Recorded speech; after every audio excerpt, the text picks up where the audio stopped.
Joseph Stalin had two sons. One died in a Nazi concentration camp. The other outlived his father and became completely unnecessary. This video is about Stalin's younger son, a man who was born at the peak of power and died in total oblivion. Introduction. Stalin's elder son was Yakov Djugashvili, a senior lieutenant of the Red Army. In July 1941, he was captured by German forces. In 1943, he died in the Sachsenhausen concentration camp. Stalin lost one son in the war, and years later the country lost the other, in peacetime.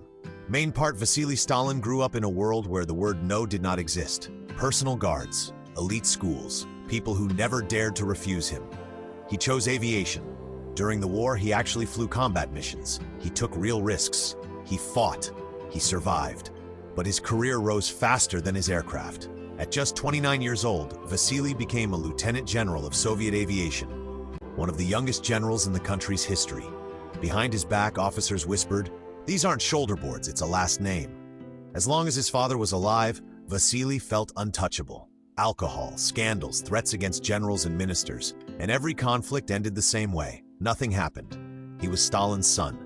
There was also sports, hockey, football, Air Force teams, the best players in the country, apartments, money, military ranks. He built a sports empire, paid for by the state. The turning point on March 5, 1953, Joseph Stalin died. And in that moment, the protection disappeared. The new leader of the USSR had always disliked Vasily Stalin. To him, Vasily was a dangerous relic of the past and a living reminder of the cult of personality. That resentment directly destroyed his career. Vasily was dismissed from the military, stripped of influence, stripped of his future. But Vasily didn't understand it. He openly claimed his father had been murdered. He shouted, he threatened, he believed he still had power. The last name that once opened every door now slammed them shut. The fall a year later, he was arrested.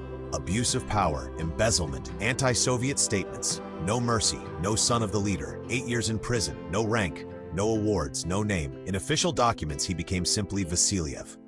Finale. When he was released, he was no longer a general and no longer Stalin's son. Alcohol, illness, isolation. He was forbidden to live in Moscow, forbidden to appear in public, forbidden to exist as he once had. In 1962, Vasily Stalin died at the age of 40. Official cause, heart failure. Unofficially, a life that ended the moment his father's power did. Final line. The story of Vasily Stalin is a warning. When everything depends on one man, when he is gone, everything collapses.